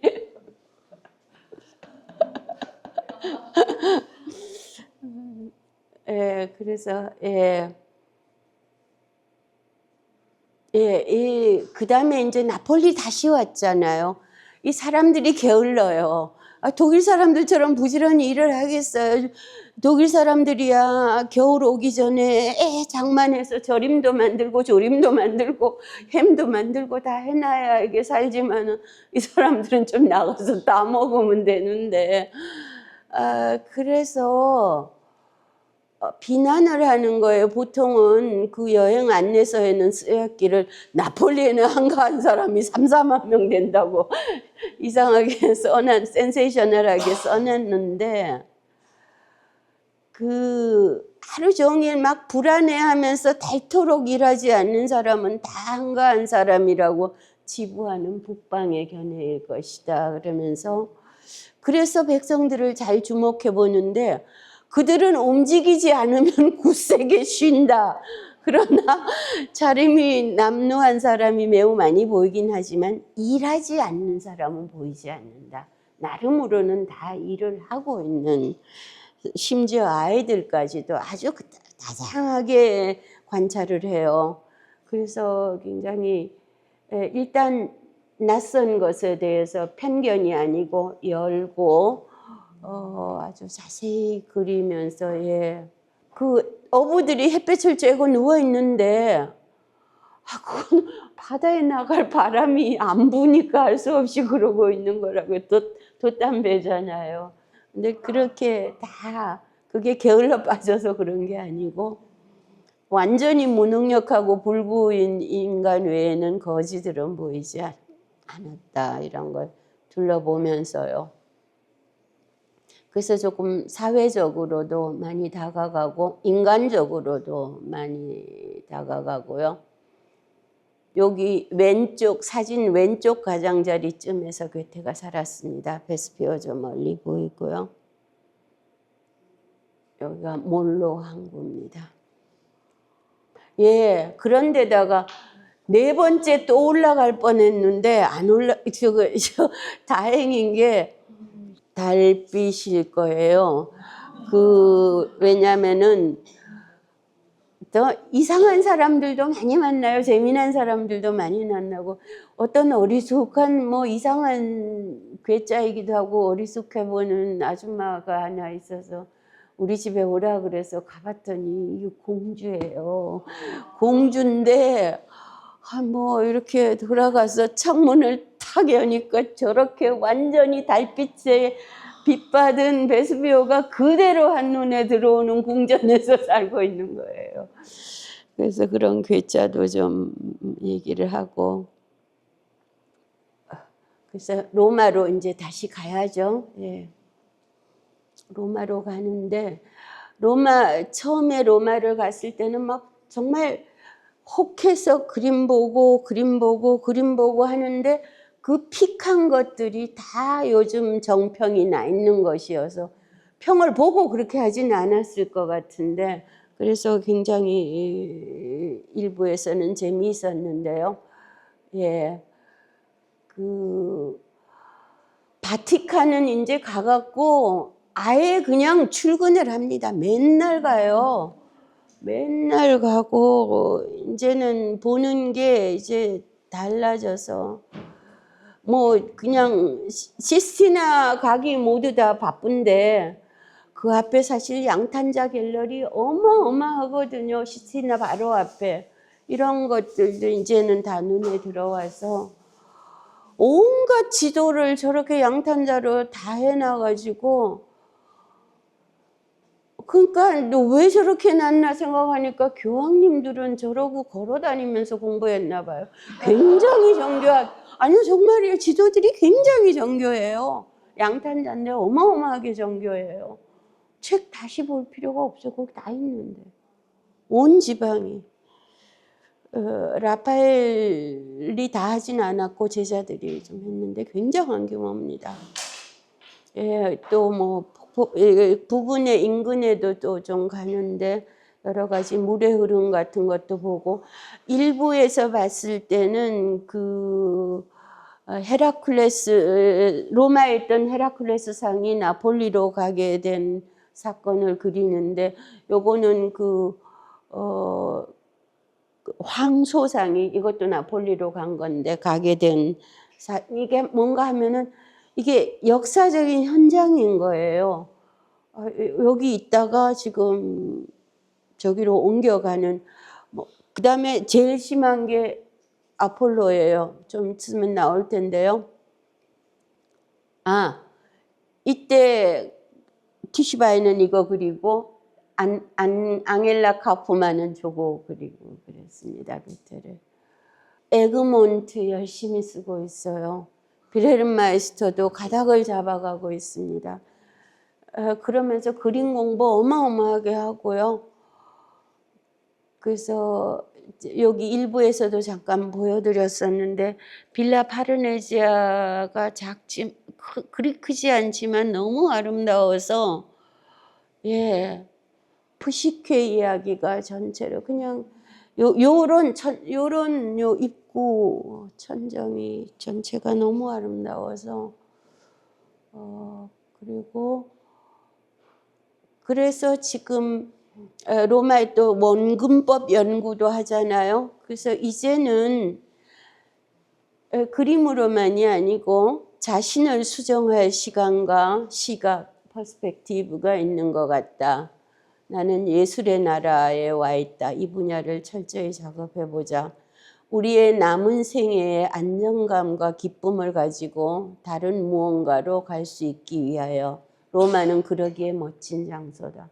본업은 글 쓰는 겁니다. 그러나 조금 뭔가 남은 생애의 안정감과 기쁨을 가지고 다른 무언가로 갈 수 있는 것. 취미생활 참 중요하죠. 이거 뭐 취미 차원은 아닌 것 같은데 여기서도 음악회 많이 열리는데요. 오늘은 안 열립니다만은 여기 2시에 열리면 1시 반부터 2시까지는 음악회예요. 근데 연주자 미정이에요. 아무나 와서 연주하면 돼요. 그래서 그러다 보니까 정말 재미있는 분들도 많이 오시고 또 한 번은 막 변호사, 의사 이런 분들이 한 20년을 그렇게 모여서 가끔씩 연주를 한다 하면서 오더라고요. 그래서 본인들도 좀 스트레스를 풀겠지만은 환자한테도 얼마나 좋아요. 의사가 좀 편안하고 안정감이 있고 기쁨도 있고 하면은. 그래서 좀 일은 일이고 좀 좋아하는 게 있는 게 참 중요한 것 같아요. 인생 제법 길잖아요. 예, 이거 때문인데 아폴로가 이 유명한 아폴로가요. 정말 아마 세상에서 가장 유명한 조각일 텐데 여기 저 정원집에도 있고 괴테집에도 여기저기 놓여 있습니다. 이 무렵에 그 발굴이 됐어요. 그리스 조각이잖아요. 그래가지고 막 이거 지금은 바티칸에 있는데 뭐 이거 보러 괴테 수업시 가는데 그 친구가 그랬네요. 맹스가 어디선가 벨베데르의 아폴로에 관해서 이야기하기를 현재 상태와 똑같은 위대한 양식에다가 현실에서처럼 살집이 조금 더해진 입상 하나가 인간이 생각할 수 있는 가장 위대한 것일 거라는 거였다. 저 아폴로의 토르소를 통해서 혹은 내가 오래 생각했던 바쿠스의 토르소를 통해서 그의 소망, 그의 예언은 성취되어 있는 듯 보인다. 나의 눈은 아직은 그런 미묘한 문제에서 결단을 내리기에는 충분히 훈련되지 않았다. 그러나 나 자신은 이런 나머지를 살집 아직 안 붙은 채로 이런 나머지를 내가 일찍이 본 가장 아름다운 것으로 여기는 쪽으로 마음이 기울었다. 아폴로와 라오콘을 제일 열심히 봤습니다. 라오콘 저기 있고 아폴로는 정원집에 있습니다. 예, 그 다음에 저 굉장한 트리아누스 기둥 위에도 올라가고 예, 그 뒤로 팔라티노 언덕이 펼쳐지고 등등. 예, 그리고 이 자기 집 앞에 있는 까사디 괴테에서 내다보면은 보이는 그 론다니니 바로 앞에 론다니니 궁이란 집이 있는데 그래서 괴테가 이름을 감추고 다녔거든요. 그래서 그러기를 좋아했어요. 그래서 론다니니 궁 맞은편집 남작이 괴테 이름이었어요. 근데 허구한 날 내다보는데 앙겔리카와 하가와 같이 다녀오고 저 맨날 보는 메두사를 굉장히 새롭게 다시 깊게 봅니다. 정말 저도 2달 동안 맨날 쟤하고 마주 앉아 있었는데요. 정말 많은 생각을 하게 하더라고요. 아름다움인데 원래 아름다웠던 여자인데 고약하니까 선이 결여되니까 저렇게 머리카락이 죄다 뱀이 되고 누가 그 사람이 보기만 해도 보인 사람은 다 돌이 되고 뭐 이런 여러 가지 많은 생각을 하는데 아무튼 이렇게 해서 석고복제를 구해가든지 들고 가겠다는 생각까지 하게 됩니다. 에그몬트 다 써가네요. 네. 그러면서 또 보세요. 그 저녁에는 동양인 한 사람과 산책을 하며 미켈란젤로, 라파엘로자가 빠졌네요. 요새 그게 표기 정답입니다. 미켈란젤로와 라파엘로의 뛰어난 점을 두고 다툰다. 나는 미켈란젤로 편이고 그는 라파엘로 편이다. 마지막에는 우리 다 함께 다빈치를 찬양함으로써 마무리한다.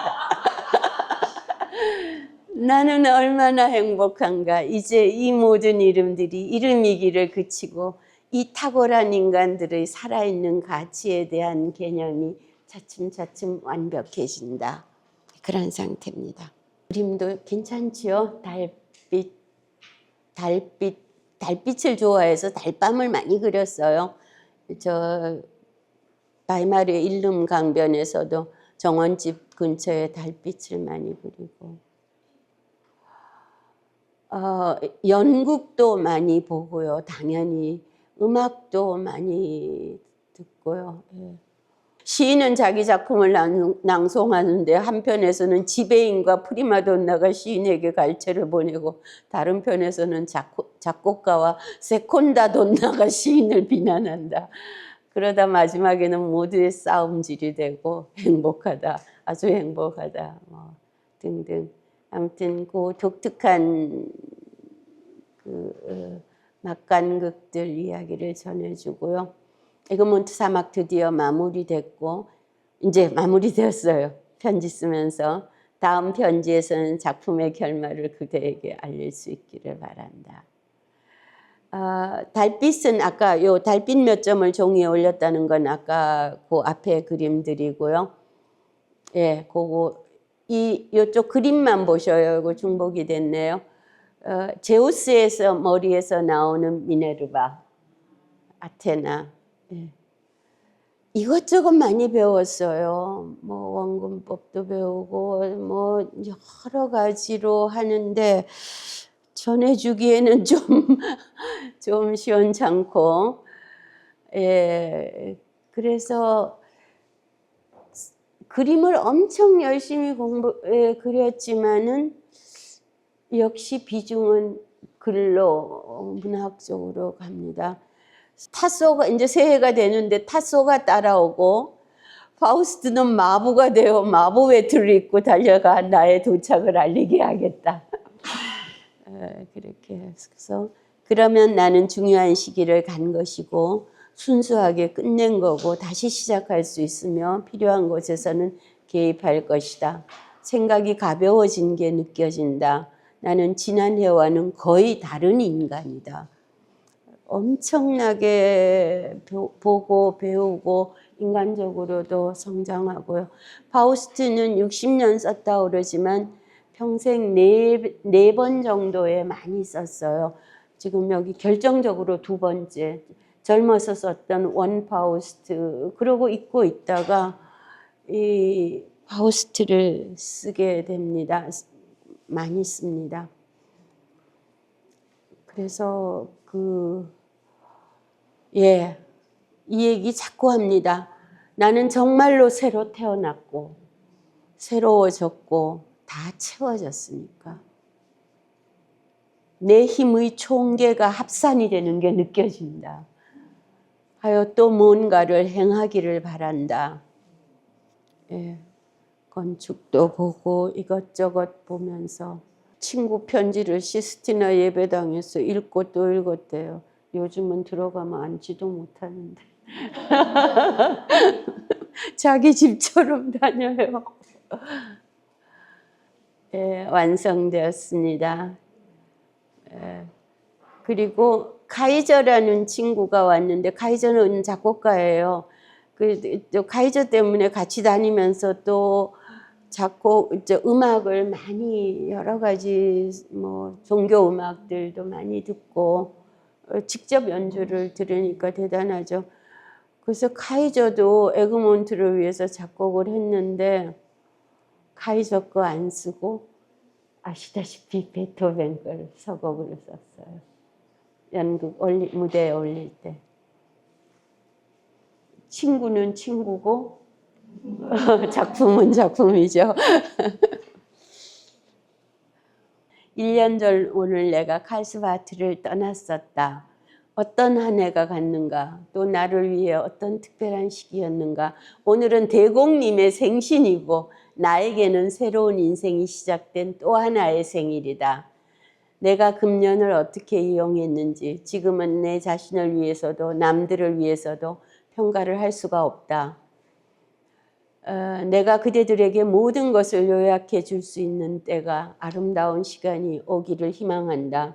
지금 여기서 나의 공부는 비로소 시작되고 있다. 만약 더 일찍 떠났더라면 나는 로마를 전혀 보지 못한 것이었으리라. 내가 무엇을 보고 무엇을 배워야 하는지 사람들은 전혀 생각도 못한다. 로마 바깥에서는 그것에 대한 개념조차 가질 수 없다. 제가 처음 갔을 땐 2달을 있었고 두 번째 갔을 때는 1달을 있었고 세 번째도 1달이네요. 1달 가까이네요. 아무튼 2달 있은 것보다 나중에 1달 있을 때 훨씬 더 많이 봤거든요.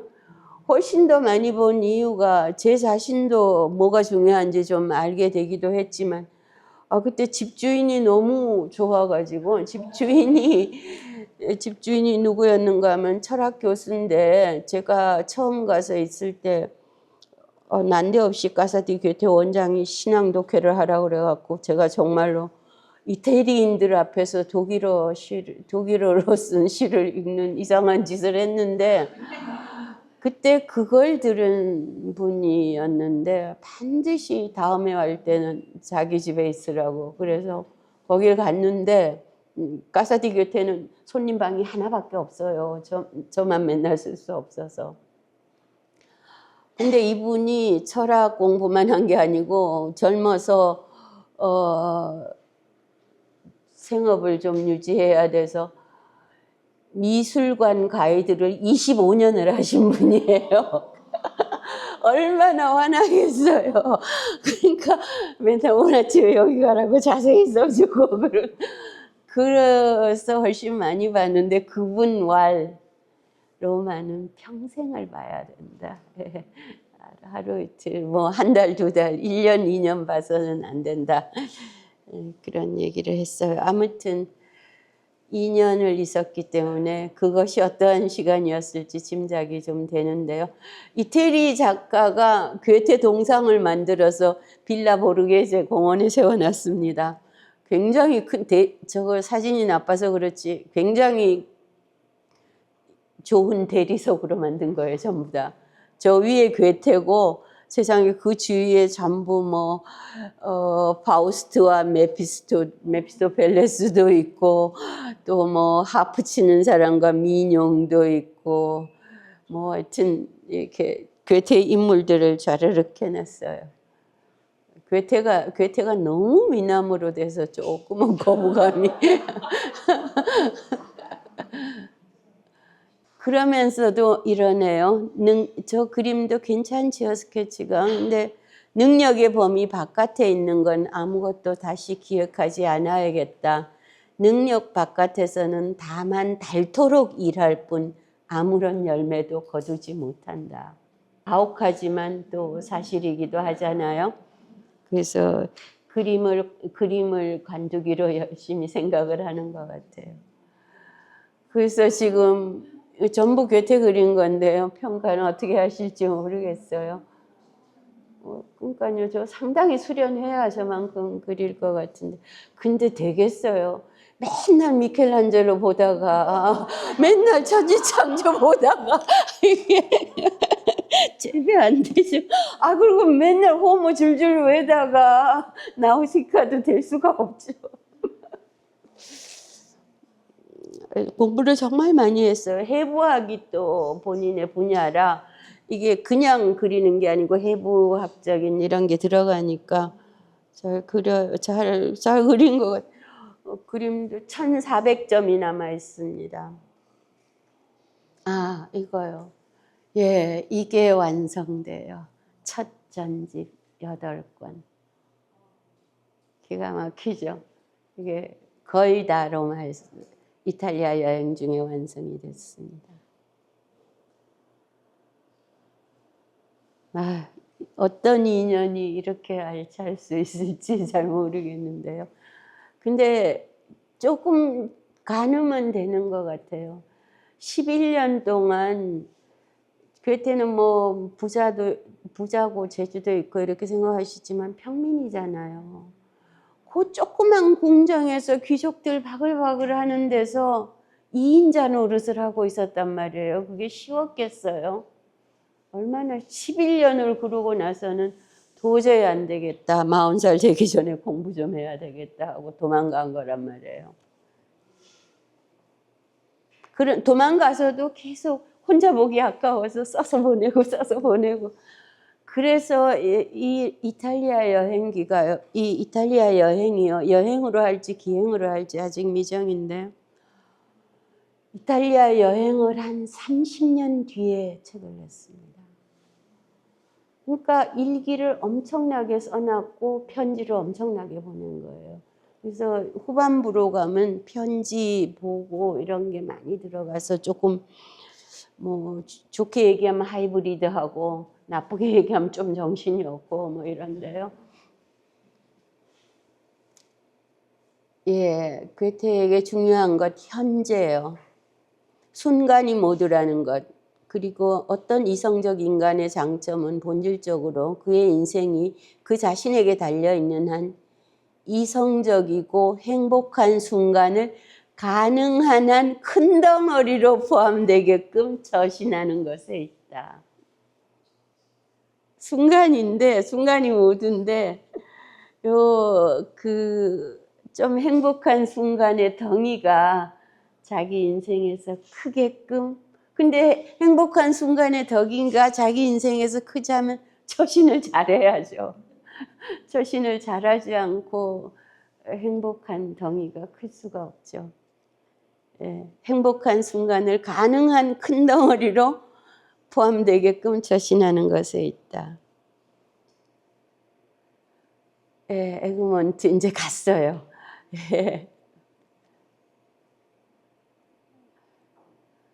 여기 이탈리아에 와서 완성했기 때문에 굉장히 자유로웠죠.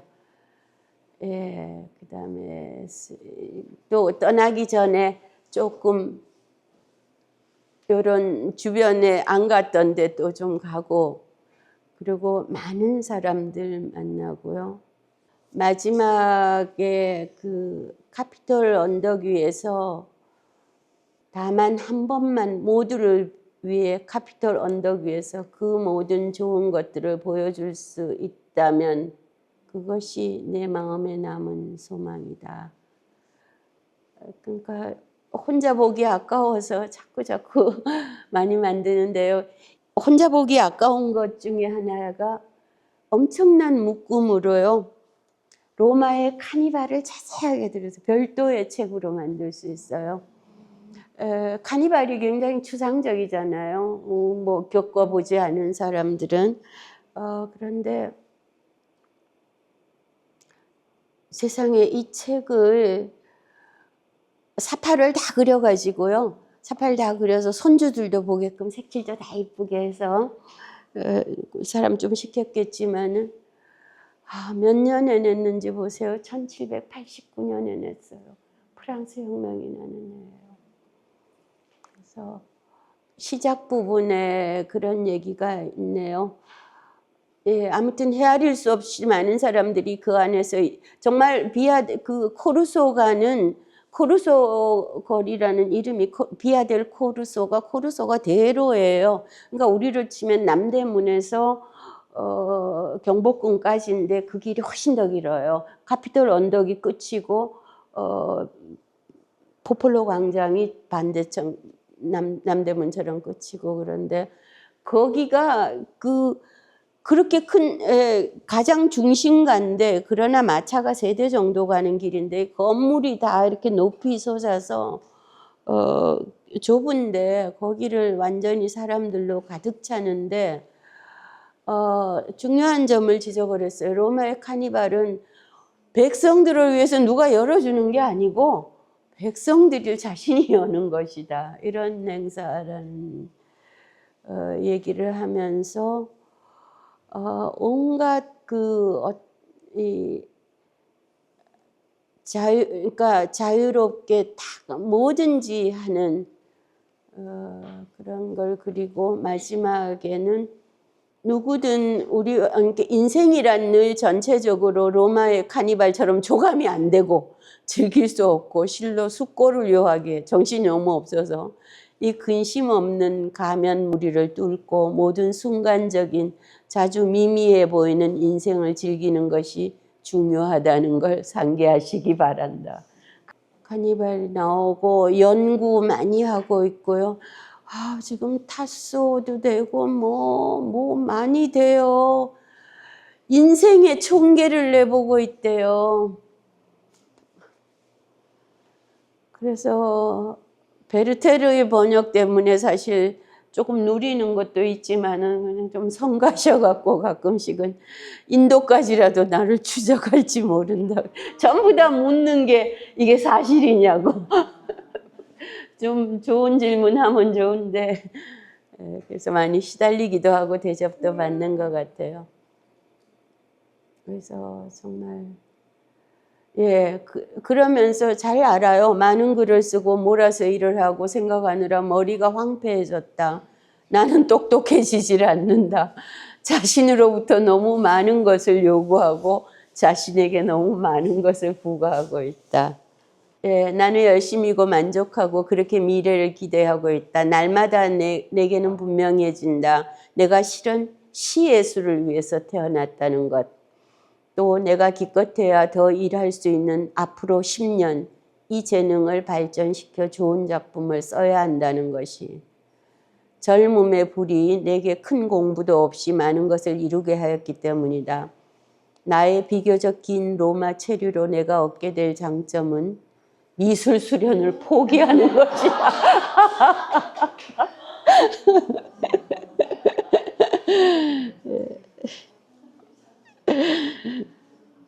그러면서 여러 가지 시를 쓰는데 저 시는 이 시들은 내 장례식 때 인적 사항과 조가 되실 수도 있지 않겠나 이런 얘기도 합니다. 피라미드 곁에 안식하고 싶어 했거든요. 로마에 피라미드가 있어요. 근데 자기는 거기 안 묻히고 앞세운 아들이 로마에서 가서 묻혀 있습니다. 괴테는 어디에 묻혀 있는가 하면은 바이마르의 제후 무덤에 묻혀 있어요. 제후를 왕을 잘 키우기 위해서 그 엄마가 아주 열성 엄마가 두뇌를 모았다고 그랬잖아요. 그런데 괴테보다 왕이 8살 연하고 평생같이 공부하고 놀고 또 보필하고 이러라고 이제 두뇌들을 모은 거예요. 그래서 그 조그만 바이마르가 세계적인 도시가 된 건데 저는 가장 감동적인 것이 마지막이에요. 괴테가 어디에 누웠는가 하면은 제후 무덤에 누웠어요. 왕이 괴테보다 훨씬 먼저 죽었거든요. 근데 괴테 실러는 나하고 같이 생각을 해보세요. 우리 정약용이 아무리 훌륭하다고 해도 신분사회였어요. 정조가 정약용 나하고 같이 묻어. 이게 말이 돼요. 네, 그렇게 묻혀 있어요. 그래서 그건 뭐 로마 이야기는 아니고요. 파우스트 계획되고 타소도 착착되고 시스티나에서 팔레스트리나 뭐를 들었대요. 너무 부럽지요. 예술을 두루 조감하면서 나로서 필연적이었던 것은 이제 주의 깊게 근면하게 하나하나의 부분에 다가가는 것이었다. 무한한 것 가운데서 앞으로 나아가는 건 편안하다. 고단한 게 아니고 편안하다 그랬어요. 그러니까 이제 조감은 되니까 조금씩 구체적으로 근면하게 나아가. 매일 5시 반부터 1시까지 글을 썼다고 말씀드렸죠. 정말 근면했던 것 같아요. 1시부터 정치하고. 이런 것도 에피소드인데요. 라파엘의 집에 갔어요. 라파엘 집에 왜 갔는가 하면은 아무리 애인이 좋아도 그렇죠. 집에다가 28개를 벽에다 그렸대요. 28개를. 자기 애인의 조상화를 28을 그렸대요. 근데 그 라파엘 집은 일반 공개가 안 돼서 저는 들어가 보지는 못하고요. 오른쪽에 것만 다른 데 있어서 바르비니 궁에 있어서 봤는데 그걸 또 그렇게 열심히 본 걸 보면은 또 그것도 그렇죠. 그죠? 라파엘도 그렇죠. 라파엘도 그렇죠. 그냥 좋으면 좋지. 그렇게까지 하니까 라파엘 되지 않았겠어요. 미켈란젤로는 더하죠. 미켈란젤로는 천정화 벽화를 안 그려본 사람이에요. 저것밖에 안 해오는데 교황 율리우스 2세가 끌어다가 하라고 그러니까 그 해보지 않은 프레스코화를 그렇게 해낸 거예요. 보는 것만 해도 못 부러지려고 그러는데 그러니까 그래서 이제 갈 때가 돼 갑니다. 내가 이곳과 작별하는 것이 세 사람의 마음을 중심으로 흐리게 하고 있다. 그들은 자기들이 내게서 가졌던 것을 결코 다시 찾아내지 못할 것이며 나도 그들을 고통스럽게 떠난다. 누군지 안 밝혀놨어요. 한 사람은 확실하게 앙헬리카 카프만이라고 그러고 한 사람은 독일 작가고 한 사람은 로마 여인이란 설이 있어요. 모르겠어요.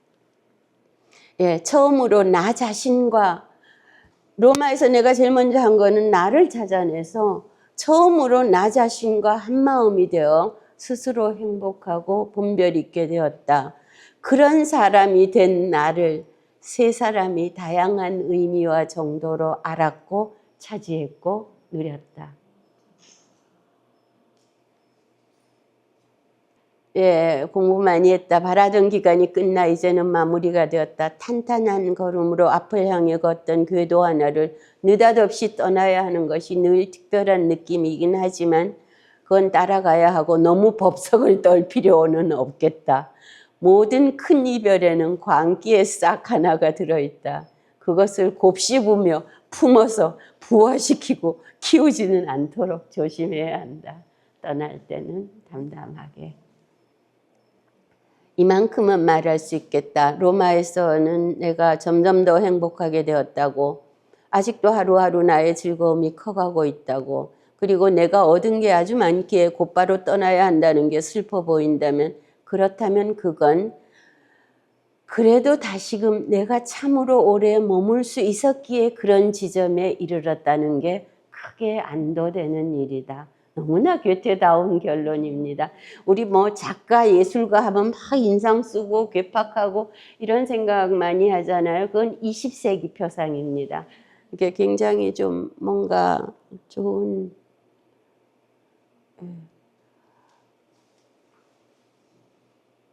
탓소 데리고 갑니다.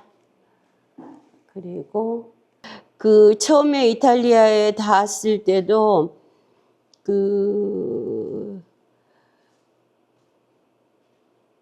버질의 시를 읊었었거든요. 마지막 떠날 때도 그렇게 하네요. 긴 코르소 거리를 아마도 마지막으로 다 걷고 나서 나는 카피톨리노 언덕에 올랐다. 언덕은 사막의 요정성처럼 거기 서 있었다. 모든 거대한 것은 숭고한데도 잡힐 것만 같은 독특한 인상을 만들어낸다. 거대한 것들을 만나면서 나는 로마 체류 전체의 총결산을 이끌어냈다. 흥분한 영혼으로 깊고도 거대하게 느낀 이런 것이 영웅적 비가적이라 할 만한 어떤 정서를 불러일으켰다. 그것이 시의 형식이 되면 아마 비가가 될 것이다. 추방되어 달밤에 로마를 떠나야 했던 오비디우스의 비가가 이 순간 어찌 기억에 떠오르지 않으랴.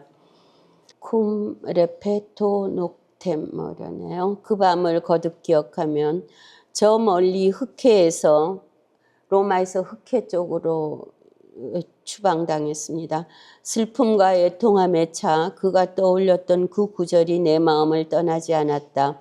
그런데 그 시는 부분적으로 정확하게 기억나지 않으며 내 자신이 만들어낸 것과 뒤섞이면서 거듭 방해가 되었다. 훗날에도 같은 시도를 할 때면 그런 구절은 결코 정확하게 기억나지 않았다. 뭐 좀 고친 모양이에요. 로마시에서 보낸 나의 마지막 밤.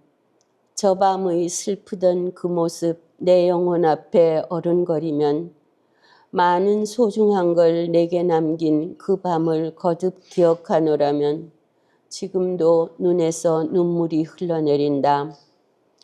사람들 소리와 개 짖는 소리 벌써 잠잠한데 달이여 그대 높은 곳에서 마차를 몰고 가네. 달을 올려다보다가 카피톨리노 사원이 보였지. 그 사원 우리의 수호신들의 실없이 다 했었네. 다 했어도 아무 도움이 안 됐어요. 예, 그렇게 인용을 했습니다. 거기까지 하겠습니다. 긴 시간 들으시느라고 고생하셨습니다.